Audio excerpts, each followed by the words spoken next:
Thank you so much to everybody for joining us today. Yet another webinar from the Belbin webinar series. It's actually it's the highlight of my week at the moment. I really enjoy these, and it's because we have such wonderful, interesting people to talk to that we have today. We have Gary Hewins here. But before I get Gary to introduce himself, I'm just going to do a little bit of housekeeping because otherwise you'll all talk about it in the chat. So my name's Jo Keeler. I'm managing partner here, one of the managing partners here at Belbin, and I will be hosting the conversation today. I will also be checking this chat bar, so if you've got any questions, please let me know, and I will try and type in there. If I get distracted, it's because I'm talking and listening to Gary, and his are, quite important. But we'll try and do that as well. I'll try and multitask, which apparently I should be able to do. So we will do that. So everything will be sent out. And if anybody doesn't know, we have another webinar next week. We have a different time, actually. Let me just read it here. It's at 11 o'clock in the morning on the 6th of August, where we will be joined by Pearl, who is one of our regional representatives in India, and she will be talking about Belbin and appreciative inquiry and how the two go hand in hand. And I'm really looking forward to that one. So if you haven't already signed up, please do. Right. Without further ado, Gary, I think that was it. Housekeeping actually has gone, it's a lot quicker than it was in the early days, I can tell you that much. Thank you for joining us, Gary. Now, Gary, why have I got Gary along here today? One, because we always have really interesting conversations. And two, is because Gary has been using, and I'll stress the word using, Belbin for longer than I have been working here. And I've been working here for 19.5 years now. And so Gary was already using Belbin within BNFL. And for those youngsters who don't know what BNFL was, it's British Nuclear Fuels Limited, and it's now Sellafield, I believe. Gary, is that right? Sellafield Limited, yeah. Perfect. So Gary has got this wealth of experience and knowledge of not just understanding Belbin, but using it in so many different contexts. And, I'm looking forward to having Gary share all of that with you over the next 45 minutes to an hour. But Gary, why not introduce yourself, please? You know you better than anybody else. I'll sit back now. Well, thank you, Jo. Thank you very much for your kind words. I worked in the nuclear industry for 32 years. I was one of 800 to take redundancy, and I went off and did some other things. But throughout all of that, I've been, as you say, using Belbin in one way or another. I live in Dorset, having lived in Cheshire for many years, or since I was 8. Got back to Dorset, so I'm in Lyme Regis, and its sun is shining here today. I've got 4 children, 4 chickens, 2 cats, a dog, and so on. And as a hobby, I love flying or gliding and so on. But that's a little bit about me. You wanted to know about my role in BNFL, I think you said as well. I do, yeah, I'd love to know that. And then we're going to find out a bit more about your behaviours. But Gary, yeah, what was your role within BNFL? Well, I'm glad I listened to my dad when he said fill in this application form, because it did 30 years of brilliant service for me, and I enjoyed every minute. Or virtually every minute. But my role was in originally personnel, HR these days, and then training and development and L&D, whatever you want to call it. So my whole career has been around that, and I became a member and then fellow of the Chartered Institute of Personnel Development. My role, though, we were very lucky. It was from recruitment to development workshops, management teams, you name it. We would get the opportunity to do a lot of different things, all on the people side. Wonderful. Thank you, Gary. And it's a really varied career, isn't it, within BNFL? You weren't just in one spot for long. But we all know that with Belbin, experience and everything, it's not just about job titles and who we've worked for. What's really interesting to find out about people is the way that they behave. So, Gary, for those of you who've been on a few of these webinars, you know what's coming next. Gary, what are your top few roles, please? Let's see if we can predict a few things. My top team role is teamwork, and that's stayed consistent over the last 30 years. It's always there. My second one is resource investigator.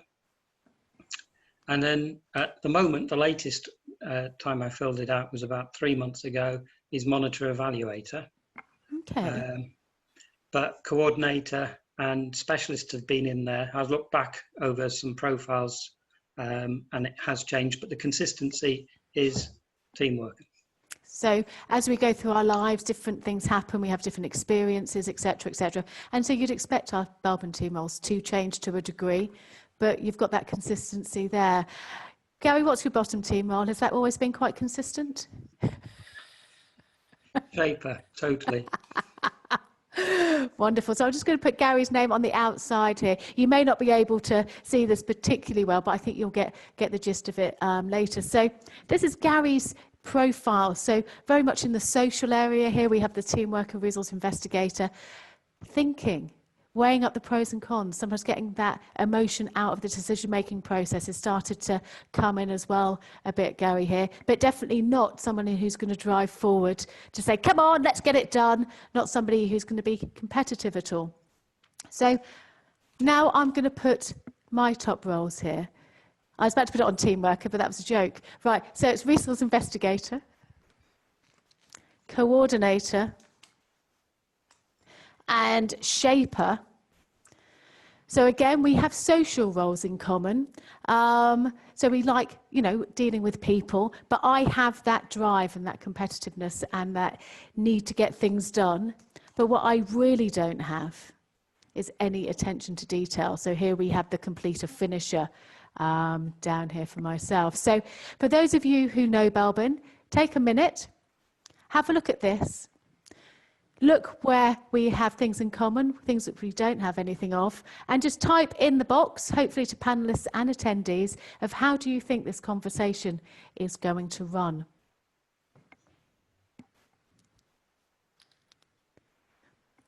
Anybody got any ideas about how it may actually progress?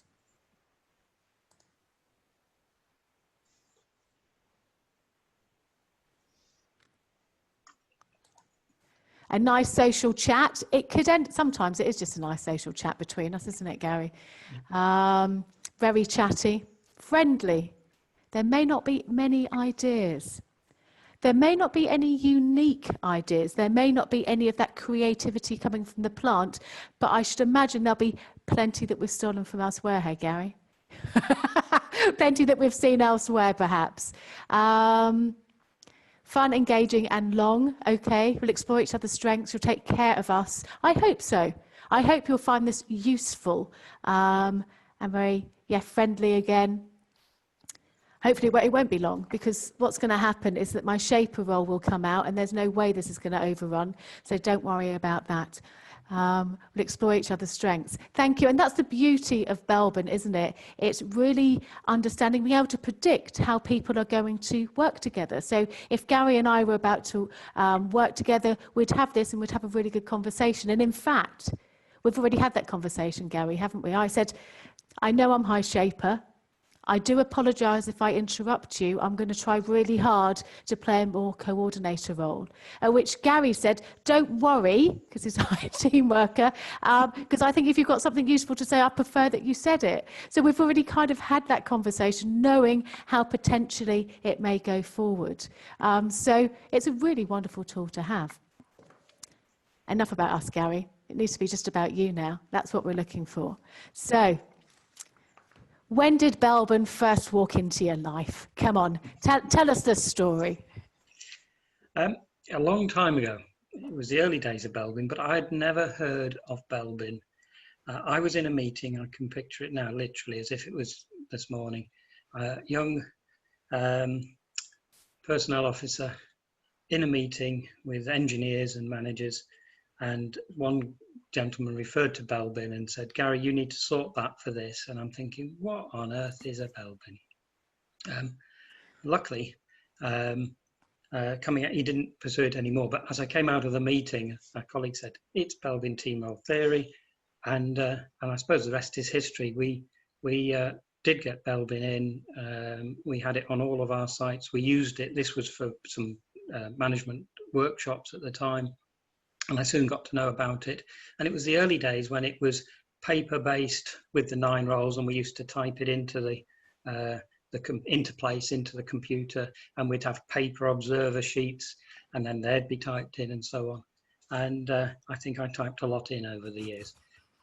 But that was the early days and first time. And initially it was like, what is this? Never even heard of it. But I'm so glad I did. It's been brilliant ever since. And it's the one thing that has been consistent over the last 30 odd years that I've thoroughly enjoyed. I'm Myers-Briggs and OPQ trained and that, and they're personality questionnaires and psychometrics. But this isn't a personality questionnaire, it's a behavioural questionnaire. And I think that makes it somewhat better. Thank you. I smiled there because I remember when I first joined Belbin and we were typing in, again, all of the answers into place. And I used to swear so much when people couldn't add up. Yeah, you did that as well. Or if the wrong number of observers and the wrong ticks. Oh, it used to be so frustrating. Thank goodness for the internet. That's all I can say. So you did this. So was Belbin used just in one particular part of BNFL, or was it in all, in more than that? Well, it spread. I mean, we were in the head office in Risley, Warrington in Cheshire, but quite quickly all of the sites, and we had sites in Cumbria, in Preston, and in Capenhurst near Chester, and every site had their copies of Interplace and were able to do it. And it was being used across the board for team events, for workshops, development workshops, getting people an understanding of where they were coming from and so on. It was later on that we started using it in internal selection, and we'll touch on that later. No, fantastic. And you talked earlier, you said you had other tools, but they were psychometrics, they're personality tools, whereas Belbin looks at behaviour. And I think that's the key element. And of course, one part of behaviour is the fact that it's observable. Other people can see the way that you're interacting with them and with others and within the team. And I know we've spoken about this quite a lot in the past, is the whole area of validity coming back from those people that you work with that observer assessment element. We never ever used it as a self-perception on its own. Oh, okay. Never. And when we first used it, we did have, there were people who had concerns about filling in observer sheets, and we would actually hand out envelopes sealed that they would seal and send back so that the individual wouldn't see what words had been ticked. And then the reports were generated. There were some concerns. I remember a union representative said, "Oh, we're not having this." And we actually, for the first two big workshops, we printed off all the reports, Tipp-X'd out, blanked out all of the observer names, and then photocopied them. Oh my goodness! And then used them. And after the first really, but second workshop, everybody said, we need to know who it is. It's not threatening, seeing the order of 9 roles. And the learning from that really was, it was about, we hadn't necessarily communicated it out well enough. This is, it's non-threatening. It is, yes, like a 360, that part of it, but it's really useful to know how somebody sees you. If they're seeing you differently and 3 or 4 other people are seeing you similar to how you see yourself or so on, and you can then work out what the relationships are a bit better. We initially started with 4 observers as well, and I guess a lot of people still just use 4, but we quickly went to 6, and these days I'll use 6, 7 or 8 depending on what I'm using it for a number of reasons. Okay. Actually, Gary, before we go on there, let's just find out about our audience, because we're going to talk about observer assessments for a little bit, I think. So let's just find out if people know what we're talking about. So let's just launch that. So we've got a question up there. How many of you use Belbin observer assessments? Yes, always. Yes, when I can. No, I only use the self-perception inventory. Or what on earth are you talking about? What are observer assessments? Just so that we can, work out, how people understand and know about Belbin. Okay, don't worry, I'm not going to wait for everybody to vote. I'm going to get a rough idea. I tend to stop at about 70% of people voting would be fabulous. Okay, that would do. I'm so impatient. I'm so sorry. It's my shaper. Right, so we're going to end it there, and I am going to share the results. That's interesting. Okay, isn't that interesting? So, yes, always, people like yourself, Gary, we've got there at 31%. I'm writing this down because I'm going to lose that in a minute. Yes, when I can. And Do you know, sometimes it's hard to, isn't it? So it's 24%. No, I only use self-perception inventory, 17, and what on earth are observer assessments? It doesn't say on earth, I've just added that. 28%. So actually, we need to stop a minute, Gary, and we need to go back a step. I'm going to share my screen for that, if you don't mind, and we'll go back here. But I think I'm going to have to go back to a couple of other slides I had. Let's just go through these. La la la la la la. What's interesting is nearly 50% are either don't know about them or are not using them. Yeah, it is. And that's what 29 people who voted. So probably similarly out of the number that are here today. Yeah. No, that's really interesting. And Gary, you're showing your monitor evaluator a bit there. What are we talking about when it comes to observers? Well, with Belbin, what we're talking about we're talking about behaviour. You've still got the poll up if you want to take it down at all, Jo. Have I? It's on my screen anyway. Just take that off. There we go. Is it off now? No. Maybe it's me. Maybe it's you. I don't know. Maybe I don't know. Oh, it was me. It was you. It's all right. I'll let you off. This is real and it's not recorded. Okay, so what do team roles measure? The fact that they measure behaviour. It's not a personality, and your behaviour is what people can see. So it's linked to your DNA and your personality, but it's the bit on the surface. So what Belbin measures is not who I am. It measures what I do, what is the manifestation of everything. And this can change. It can change depending on, in this case, what winds are blowing, what the weather's like, your experiences, your different managers, the fact we're all working from home under the current pandemic. So what we want to find out, if we want to learn and grow as individuals, if we want to find out, we need to ask other people where they think our boat is, what interaction they have with that within the workplace. Because otherwise we've got this self-fulfilling prophecy. Oh, I'm an amazing plant. Oh, yes, I am, aren't I? Oh, and you don't tend to see where the growth is. So the idea is to get feedback from other people. And you can do this as part of Belbin. You have a questionnaire after you finish the self-perception inventory. You finish that. That tells you how you see yourself. And then you need to ask others by getting them to complete what's called an observer assessment. There's two lists of words. There's list A words, which are all relating to the positives of each of the team roles. And then there's list B words, which are relating to those allowable weaknesses of each of those team roles. And you'd expect those words to be ticked. And then all of this data goes into Interplace and it generates a really wonderful, super duper up-to-date report, which looks at not only how you see yourself, but also, here we go, how others see you. So this is the sort of thing you get here. Sam T, but what do the other people see? What team roles do other people value in that person? Right, stop share. Gary, back over to you. That was a brief observer assessments. That was brilliant. That screen there, though, showed 4 observers, and the system needs 4 observers to work. It's no good asking 1, 2, 3 people. And it surprises me how many students, when I talk at the University of Chester or more recently Salford University, who only populate 2 or 3 observers. Well, it ain't going to work, and they know it needs 4. But when it gets the 4th observer, a new form is generated, depending on how we set it up.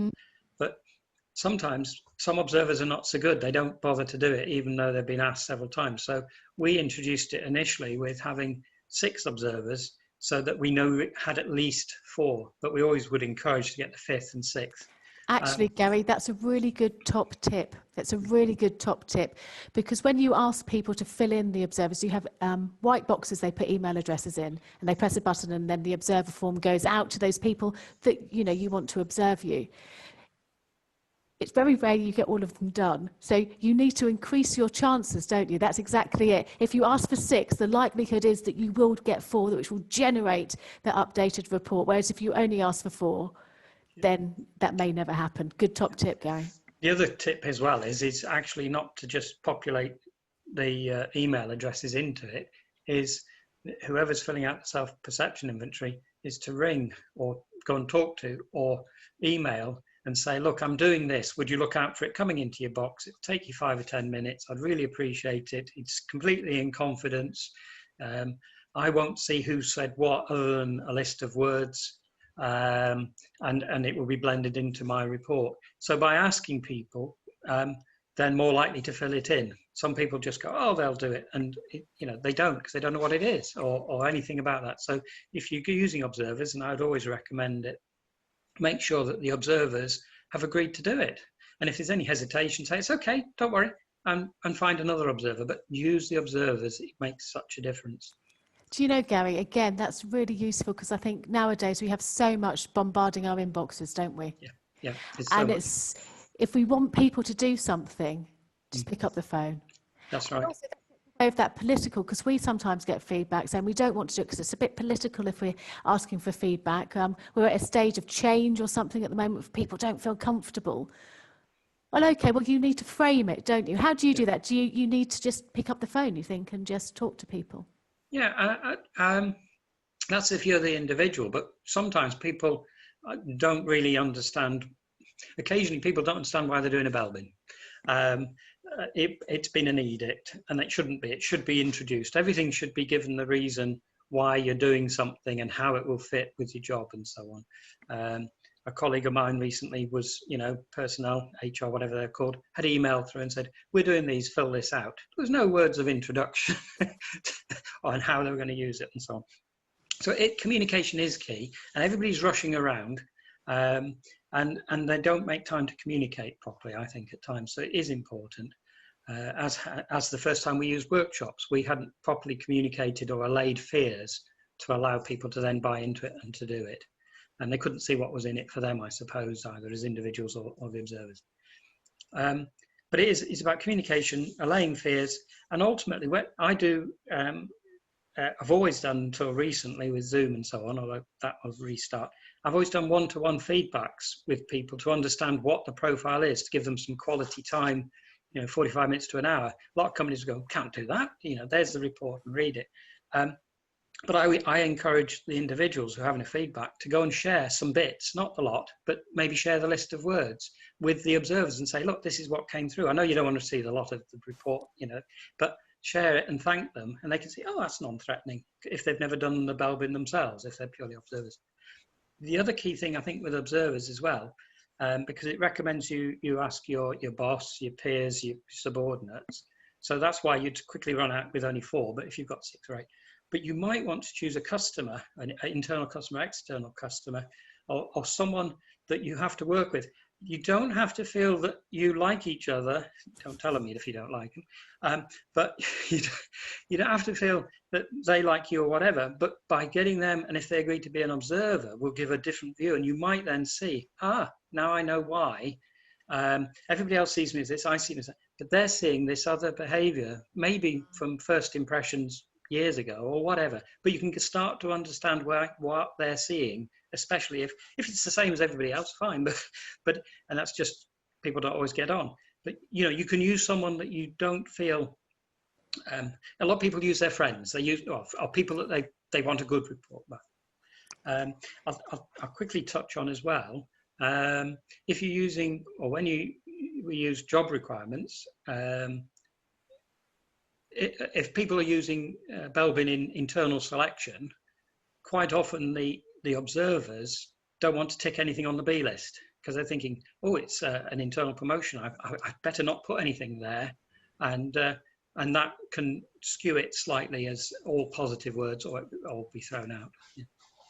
I'll talk a bit more on that if we have time. No, absolutely, thank you.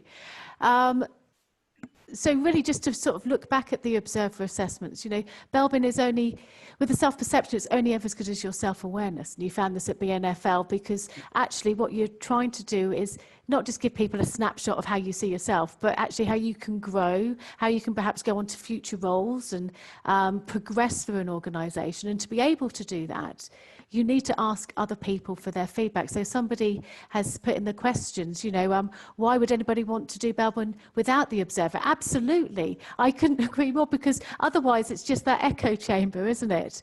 Yeah. So what we're looking at really is to get that feedback from other people. And like you've said, try and get more than 4, because then the chances of getting that full report that's generated at that 4th observer to come in, but also to get it from people I always say it's from people that you trust and whose judgment you want, but not just the people you get on well with.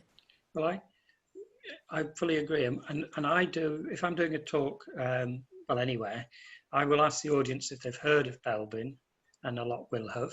And have they, so have they completed it? Yes, they have. And then I say, and did you use observers, have observers? And most of them go, what? They don't know, because they've actually used an early version that's out of date and probably only got the 8 roles because it was handed out on some course or conference or company. You know, there's a lot of the old style, the old system being used. So they haven't really done a Belbin, and if they haven't done a modern Belbin, they haven't done a Belbin. No, absolutely.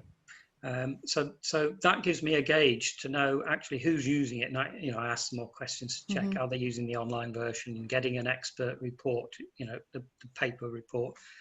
And I ask about whether they've used, why they wouldn't use observers. I'd ask you the question, or rhetorically, who drives a car? I guess most of you do. And do you drive around in first gear, or do you use all the gears?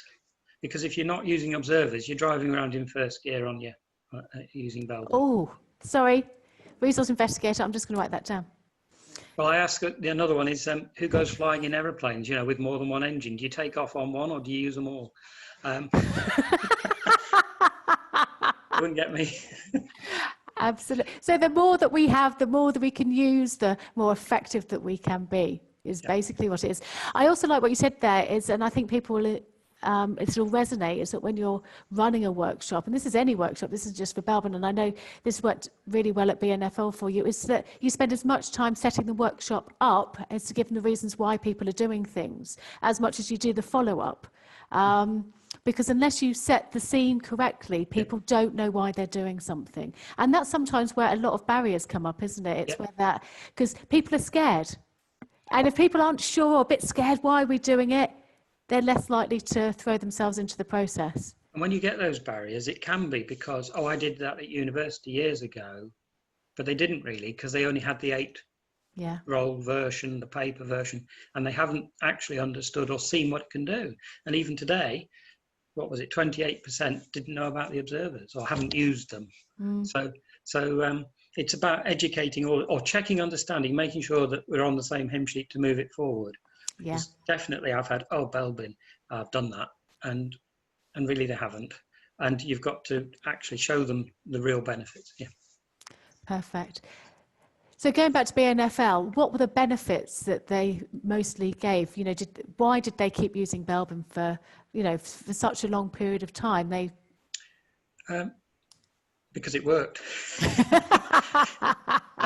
We did have, with any company as well, we still carried on using Savon Holsworth OPQ in assessment centres. I'm not sure what they now use over the last 10 years. That was embedded. This is an add-on and extra. We were using Myers-Briggs. When I left, they were introduced Hogan and some other stuff.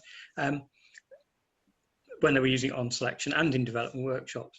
But none of those really, or not many, gave you a very good report. And I don't think, I'm right in saying, none of them gave you the observers, the 360-degree feedback as the extra on top of how you see yourself and how others see you in that language. I forgot what your question was now. No, just why did you keep using it? But I think you've said it, haven't you? It's that key element was the observer feedback. That was the reason. Yeah. And then we found other uses for it. We started using the job requirements exercise on the internal selection as well. Yeah. I think this sounds like a really good way. Let's get that into the conversation, Gary. Let's talk about internal selection at BNFL and the role that Belbin played. Right. It was predominantly used at the head office at Risley and Warrington. The other sites didn't really adopt it. What I would ask the question now, if we could we call up the slide to ask who's heard of the, who's used it? I've got it as a poll, I think. Hang on. Yes, that was it. I've got one of those. Let's have a look. Launch. So how many of you have used the job requirements exercise? So yes, I've used it. Nope, I haven't. Oh, what the heck are you talking about? I'm going to sack the marketing person, Gary. No, it's fine. Look, it's me. The beauty of this is look at the opportunity coming up. No, absolutely, absolutely. Yeah. So we've had about 60% vote there. It hasn't changed much over the last few bits in there. Right. What I'm pleased about is that 6 people, 22% have used it. That's excellent. Isn't it? I've always thought of it as being an underused element. It is an underused, but that's higher than I thought. That's good. Okay. So that's great. So yes, about 22%, no, 33%. And what is the job requirements exercise? 44% there. So what is the job requirements exercise? Gary? Yes. Right. Explain. Get rid of that off my screen. That's right. It's part of the functionality that allows you to think about what type of person you're looking for. When you're using the system, do have a look. We've got some slides. We can call up a couple for you, but it asks you a different questionnaire, and it asks you to rank 16 key elements. Hang on, let me get that up for you. And it asks you to rank them currently from A to E, where A is a vital, essential element of the job. So if somebody's got that, hang on. There we go. Here we go. Yeah. So this is one that I've used recently. We used it quite a lot in the nuclear industry a few years back. It allows an individual who's got a vacancy, an opportunity, to think about what are the key elements for that role. And you'd score it. And as you can see, that one I've started, I populated, that's for a networking company. So going through each one, ticking the box, if you go to the next slide, that's the whole thing. And then at the bottom, it will ask you what the 3 most important ones are, and in that order. That then generates a report that says you're looking for, so this is the job specification for a group leader within 4 networking. And they're saying that you're looking for someone who is a coordinator, resource investigator, based on that form that I've just filled in. But the additional thing is you can ask people to observe the job as well. So there are 3 observations there as well. So that's the combined report. And that's a separate set of questions. If you skip back up, in the, you'll see the questions. So you would ask observers who know the job. Next one up again. And again, I think. Oh, no, it's gone now. They'll come back in a minute. Either way, they will choose the words, the 10 words that are important from their point of view for that role, if they know the role. So you could ask someone doing that role. And that then combines into that report and generates the report. And then you've got the ability to see how many people, you can rank it, or you can look at how people who've completed their self-perception and got their observers, how well they match to that. Now, it's not the final choice. You choose under lots of other factors, but it helps you choose a better selection of someone who's going to fit the role better. That was my alarm, really, just to say I've been sat down too long. I always like to share. I always like to share extras, nothing to do with team roles. And if you can all stand up and turn around and sit down again. I can't, because I've got my wire on. I've got my wire on, Gary. I can't do that. I'll just jiggle. Apparently, you will prolong your life, because we're all sat down too much these days. And that's from a guy called Darren Hardy. That's another top tip. Look him up. He's American. Monday to Friday, he does some wonderful Darren Daily 3-4 minute webinars on personal development and efficiency. So keep moving, otherwise you'll lose it.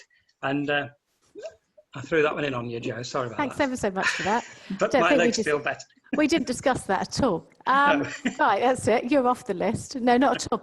So what we're doing really with the job requirements form is you're filling it in and you're finding out which, instead of looking at qualifications or anything like that for a job, you're looking at what types of Belbin team role behaviours you think are going to be crucial for that. So And it gives a lovely report. It looks at the job in terms of those team roles. You can look to see how somebody potentially would match for that as well. But Gary, how did you use this within BNFL? Because you've told me a great story about this, because it's not just the report at the end that's the important bit, is it? No, there was some how we used it. And being resource investigator, we didn't come up with this. Alan Marsden, if any of you know him, he introduced us to it. And when individuals were filling out the form, it was paper-based at the time, and so you still can do it. I'll tell you how in a minute. Mm-hmm. But we would brief say an interview panel or the people involved in selecting that person, but primarily the interview panel. If you've got the individual who's currently doing the job, and for example, the first time I used it, the guy was retiring in a year and they were working a plan up, a customer or someone. So you'd get 3, 4, 5 people who knew the job, and they would score it, those 16, on their own, and then we'd come together, we'd flip chart it up, put all the scores onto a flip chart against the 16 criteria, names along the top and the scores.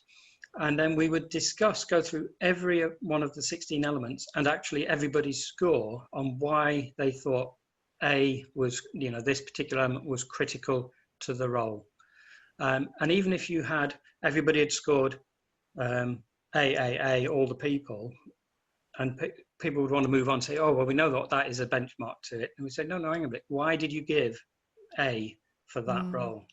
And by sharing it, people then got to understand the role even better. And they were saying, well, I gave A because of this, but I didn't realize you were giving A for that. And it got a meeting of minds. If somebody gave a B, C, or D, or E, the light bulb moment of one occasion with this particular one, the post holder, he was due to retire.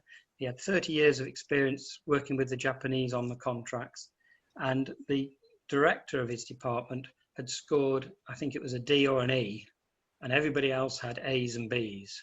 And when they explained it through, he was completely out of line with everybody else. And he said, I didn't know that. And Gil Payton said, in exasperation, I'm leaving in a year. You've just found out. I've been telling you for 10 years why that was important. It was quite memorable. Either way, at the end of sharing all that data and understanding of where, how they saw it, we would agree one single set of scores to put into place, into the computer. Okay. Now, there were benefits, spin-off benefits, because as the discussions went, and quite often it would be a couple of hours to do all this, but it was time well spent. An interview plan would start to be formed. We've got to check this out, check that the person is able to demonstrate this, or that actually if they're showing this, do we want that? Or check they haven't got something. So an interview plan, certainly the interview panel all had a meeting of minds on the behaviours of what they were looking for. They may well have been looking for different qualifications slightly sometimes and all the other criteria, but as far as those behaviours they were looking. With this particular role, with Gil Payton, it was very apparent that whoever got the role was going to have an induction training plan to take them up to speed with all of the contracts. Some of them had gone back a long way and how they were formed. Otherwise, they wouldn't be able to do the job. So a training plan came up, and that was produced. So these are spin-off benefits.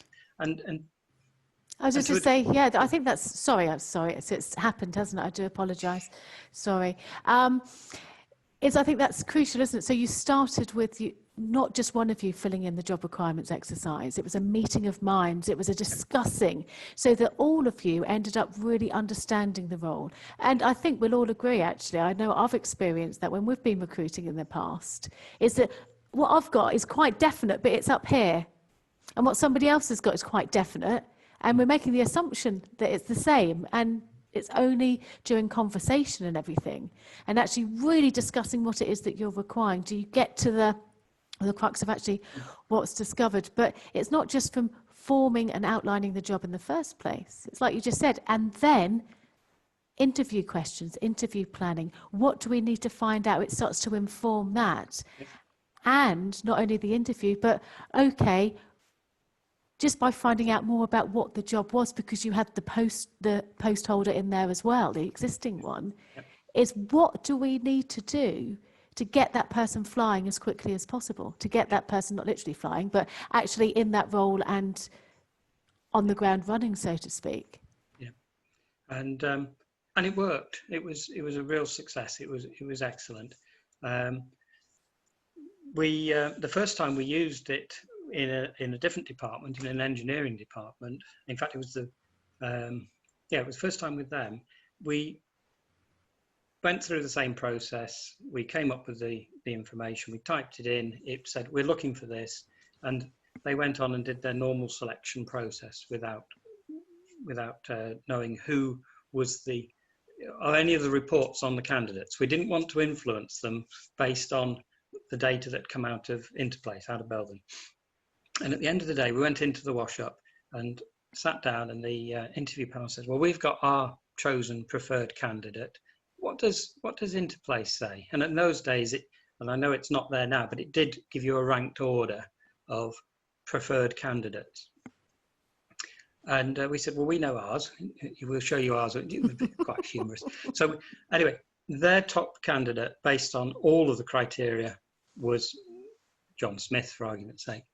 And Belbin had predicted John Smith was the best fit. And we all went, great, it's working, it's fantastic. And that person was selected. I did point out that it was such a good fit, they might not stay in the job because they might not feel stretched and so on. But so bear that in mind, because they're such a good fit. The next day, same interview panel were interviewing for that had been the senior engineering manager. This was the engineering manager role. And at the end of the day, we did the same thing. And their preferred person was not in the top 4 of the ranking from Belbin. And they initially said, what are we going to do? You know, you're saying it should be this. And the answer was, no, you select based on their qualifications, their experience, their knowledge, and everything, all the other criteria. But now that you want this person, be aware they're not going to fit in the same way that you'd hoped and what you were looking for. So they're not a coordinator. You're going to have to make sure that the individual knows that you saw this as a role which did need a certain amount of coordination, but also that you're going to have to make sure things are in place to support them. Maybe who else is in the team as a coordinator could take that bit on so that it's not missed out from the role. So again, another training plan came up, and they did select, and it worked. And they weren't as good at it, so they were aware that they had to do more, not their natural preference to be in that role, but it came with the job, and they needed a bit of that. So that worked as well. I think that's really interesting, isn't it? Because you're saying yes or no dependent upon their Belbin. You're saying what it's doing, it's informing the discussion. It's lending that added element to be aware of. So even though some people could argue that actually, if it's that much of a bad fit from a behavioural point of view, but obviously, just to say, you wouldn't just base something on Belbin. You've got all of the other different tests, interviews, all of this. I mean, when we're looking at recruitment internally or externally, what we're just trying to do is find out as much about an individual as possible by using as many different techniques and tools as possible. You'd never do anything just on one particular tool. That would be, that would. And also, if that person's knowledge, expertise, or whatever it is so critical to the function, to the job, or the task, then yes, you would obviously select them, but then everybody else would be aware they're not good at this. Yeah. So we will allow it. It's like the allowable weakness, isn't it? So we can live with that and manage that as long as you're aware. But if you're not aware, then it just causes upset, or that person, he's always, or she's this, that, the other, and so on. So it allows you to be more proactive in making sure that the whole thing is effective. I like that. So in other words, we could have said, for this team, what we're really looking for, I don't know, somebody who's high implementer, completer, finisher, shaper. And they are perfect. They've got everything that they could possibly need, but the completer, finisher isn't quite there. do you still recruit them? Well, actually, you could do, because you could know that perhaps Gary's got some latent completer finisher that he could be bringing more to the team, etc., etc. It's just having that conversation and just understanding more about what that person's bringing, isn't it? Mm. So you use this with great effect at BNFL. I know you've said you've got lots of... We did quite a few job profiles. We used it many times, mainly at head office though, which it was a shame that the other sites didn't use it to the same degree. You learn as you go when you start using it, it's there. Why not use it? Absolutely. But it's not the total answer. Like anything is not the single answer. Yeah, no, absolutely. It's paint by numbers, isn't it? I always think when you're finding out about an individual, and we can do the Belbin colours, but there's other things that need to be introduced there as well to get this wonderful picture of them. So Gary, crikey, so you've run workshops and everything. You've done lots of work with the internal recruitment, and it's wonderful, isn't it, that I think that is used internally, because you're looking at real career progression with what is now Sellafield. You know, you weren't just expecting people to stay in that one role. You wanted them to grow and progress and find other things. One thing I know you're also quite passionate about, actually, is feeding back, and you touched it right at the very beginning, and I'd just like to just touch on it as we get towards the end of the webinar. It's very much the one-to-one feedback, because I know sometimes that I've said to you, oh, we didn't have time, so we just did this, and you can feel you're just bristling, because the importance of giving people time to understand their Belbin reports, especially when they've asked for feedback from other people, to be able to truly understand it. If you had 2 or 3 top tips for people who are feeding back a one-to-one report with somebody, from your experience, because I know can I just say this, ladies and gentlemen, everybody who's listening, Gary's probably Belbined at least multiples of hundreds, maybe even going up into thousands, I'm looking. So you've got a lot of experience to draw upon. Go on, what would be your top tips for us? Firstly, time, everybody's time, put the time in up front and you save time later. So if you're going to do it, give people some quality time, even if it's only half an hour, but I would do 45 minutes to an hour, sitting down with an individual and going through the report, letting them understand and absorb what's in it. Because do you know what? If you don't, the best will in the world, they'll read it for 5 or 10 minutes and put it down. Yeah. So, i.e. make them have some quality time for themselves. People don't make time for themselves, and you're facilitating that. But you're also helping embed it in them so that they then start to use the Belbin language and start recognizing it in themselves and others, because that's the whole purpose. There are companies where everybody has had a Belbin, but there are lots of companies where 1 or 2 have, and so on. So, but give them some time, make time. That's one thing. Up until recently, everybody that ever had a Belbin that I'd organised had a feedback. So that's that. When you're looking at the report as well, quite a lot of people will pick the top 2 or top 3. We've just picked it today, but you go through all of them, and you'll be, the page, I've scribbled all over this one, but just to hold it up, the one that gives you all of the contribution and the allowable weaknesses columns. Well, wherever anybody's scored, you can talk about their contribution and their allowable weaknesses, which may or may not be there always, or that you can live with them. But you go through that. But when you look at their lowest scores, you can change the emphasis around. So a plant is an idea, creative ideas, solving difficult problems. A low plant, and their non-allowable weakness is not likely to communicate particularly well or manage people and so on. But if they're a low plant, then you flip it around, flip the words, the emphasis, and their strength is that they're good at managing people, are good at communicating, but they're not necessarily the most creative. So you can, however you read the report, you can flip it and keeps it completely positive. And people are quite relieved sometimes, say, yeah, I'm definitely not this.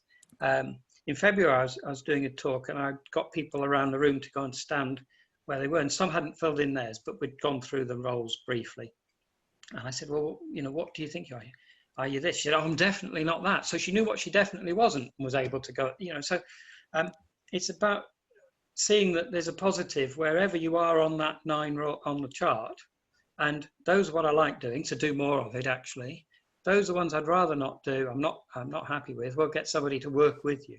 And it's getting those messages across to people. And that's one of the benefits of doing a one-to-one.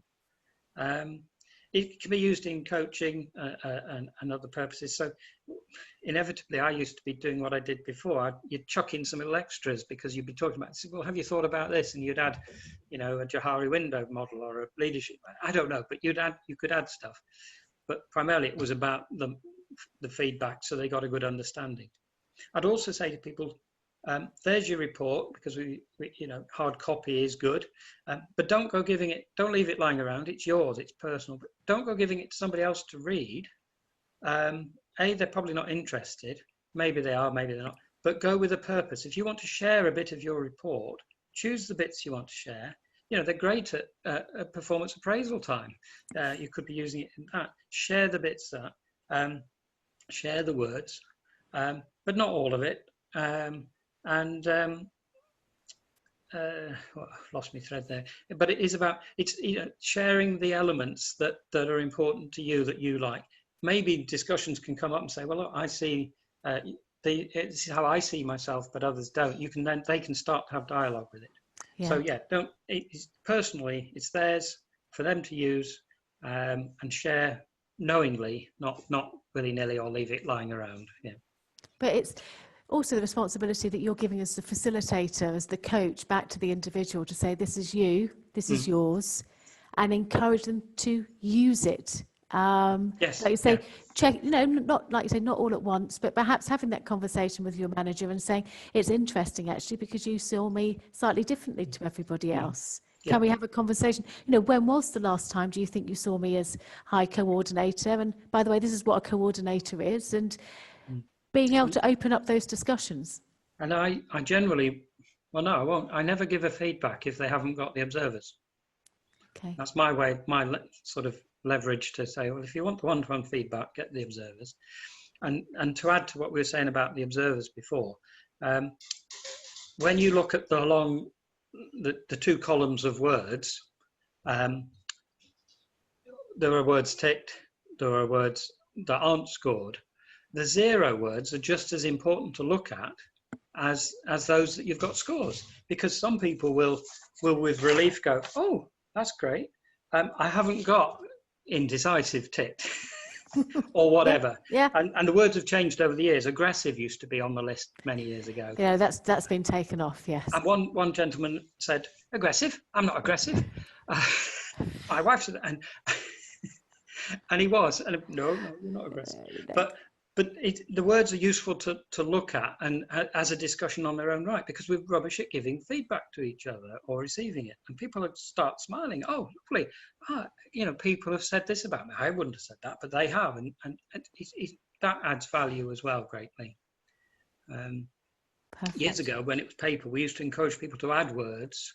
Yes, I joined just as that was beginning to be phased out. Yes, go on, tell us your experiences of own words. There was a few of those. I mean, pardon the language, but we would encourage words because genius and bastard say so much. But we would encourage. We never had any negative words actually ever added. But it was a bit of a joke for saying you can add words, and we would then hand transcribe them onto whoever was giving the feedbacks, paperwork. But there were some magical moments when people had added words that weren't on the list that then were fed back to individuals who were just over the moon. Probably the best manager I've ever worked for. Someone had added quite a sentence, things like that. And we are rubbish at giving and receiving feedback. So we used to be able to add that. I'd like version 8 into place to have the word facility, but I think it could be abused, I'm afraid. We've actually had the conversation, Gary, and the problem is with it all being online, it would look like we'd said it, and we can't have either of those 2 words you mentioned before, obviously attributed to Belbin. So we've had to say, no, we can't add that facility back in. I fully agree, because in this day and age, actually, oh my good gracious, no, we can't have that. No, it wouldn't work. Someone would read out. No, they would, and that would be us as a we wouldn't be able to have that. Did you know how quickly time goes? I told you it would. So, Gary, we're almost at the very end here of our webinar, our conversation with you, and my goodness, we've covered quite a lot, actually. We've covered, a lot about the importance of asking for feedback from others with observer assessments. Some of you have asked in the questions, as well as the chat, a bit more about observer assessments. And what I'll do is I'll put a nice link to a couple of pages on our website so that you become quite au fait with it and understand the real benefit for that. We've talked about your work at BNFL, looking at the job requirements and that meeting of minds when you have those conversations to really work out what is it that we're looking for. What you're looking for isn't actually the same as what I'm looking for. Let's talk about that. So when we're completing the job requirements, we're all in agreement and we have a pretty good understanding of what we need. And then being able to look at a job in terms of its team role profile as well as everything else. I love the examples that you've given. I love the fact that it also informs what you therefore ask at interview, or any training that needs to be in place for the person who is joining. What can we do with them to help them the best they possibly can? And we've also talked about, you feel so passionately about the observers, which is I absolutely love, is that you won't give feedback without them. And in fact, if we want Belbin to really be a success as it was when you worked at BNFL, so you use it so frequently, is we need to frame it, don't we? We need to give the beginning, why are we doing this? We need to give people the chance to pick up the phone and ask people for observers and why they're doing it. And then afterwards, when we're debriefing, we don't want to just give the report. We need to spend time with somebody so that they can say, look, this is about you. Let's explore things. And I love, in a very teamwork way, Gary, let's frame everything in the positive. And make people real good about themselves so that they start to use not just the report but the Belbin language, and to help them, as we always talk, Gary, we talk about help them actually enjoy what they do at work, help them become more engaged. And God, we spend a lot of time here, don't we? It'd be fantastic if we could enjoy it whilst we're here. We have a couple of questions, if you don't mind. Maureen's asked a great one. Is a workshop up to 14 people is a workshop of up to 14 people suitable for feedback on their Belbin reports? So if you had 14 people, how would you do the one-to-one element? Yes, it is, but it takes more time. And again, quite often people aren't given or allowed to have the time to do it. I did a workshop with My Science up in York, the STEM, I think they've changed the name, but we did their senior team. We had a day workshop booked in, but I went up the week before and everybody got a 1 hour one-to-one feedback the week before. And that was two days, quite a long days for me, but they all got the same opportunity for time for themselves. And then when they came to the workshop, they brought their reports and they knew a lot more about it than they would have done if they'd been handed out on the day, or they'd just arrived and hadn't got around to reading it and so on. And one guy, I did ask one guy, I said, do you want to be doing this? He said, no. He was senior manager, director. He said, no, I don't want to do it. And I said, do you mind if I ask the question when we have the workshop, whether you're happy with that? Yeah, I'm not bothered. So, I made the point about people wanting to be in the room. Do they, they want to be in, and who doesn't? And people were, and it then actually, I think, suddenly jogged him into going, oh, actually, I do need to be, because everybody else is one. Why am I not? Yeah. Perfect. Thank you very much. We're using it for external recruitment. I mean, very briefly, I think you said you used it once or twice, but at BNFL, we're just mainly looking at internal. Mainly internal. A lot harder to do with external, because you haven't got the time to do those feedbacks necessarily. I mean, you can make time, because you development centre workshops, recruitment workshops will quite often have people, graduates, at an event for a couple of days. So you could then work round, as we would always give an OPQ feedback, but then you're actually asking for evidence to support what that report says. Yeah, and that's where, again, you would get observers. You get lots of A-list words and not many B-list words. And so you'd point out, well, if you do it again in the future, don't be surprised if it changes, and you get a few more realist words. But yes, you can do it, and we did do it 2 or 3 times, but predominantly it was all internal. Gary, I'm really sorry. I'm going to have to play my shaper role now. No, it's 3 I'm o'clock. really sorry. It's the time, as I said, it's flash. It's 3 o'clock on the dot. So thank you very much for joining us. I think we'll have to do another one of these because I think there's so much more we can discuss and talk about. Gary can be found easily on LinkedIn, although on your photo you may have a little bit more hair. Is that right? Yes, that was another top tip. Set the trimmer for your daughter to correctly, and it won't be so short. Oh, I love that so much. Everybody's got the lockdown hair. So thank you very much, Gary. And thank you to everybody here. Like I said, you will get a recording. If you've got any questions, please just do contact either myself directly at jo@belbin.com or team@belbin.com. And yes, thank you so much for joining us. And remember, we've got another one of these webinars next week. So until then, goodbye and thank you very much.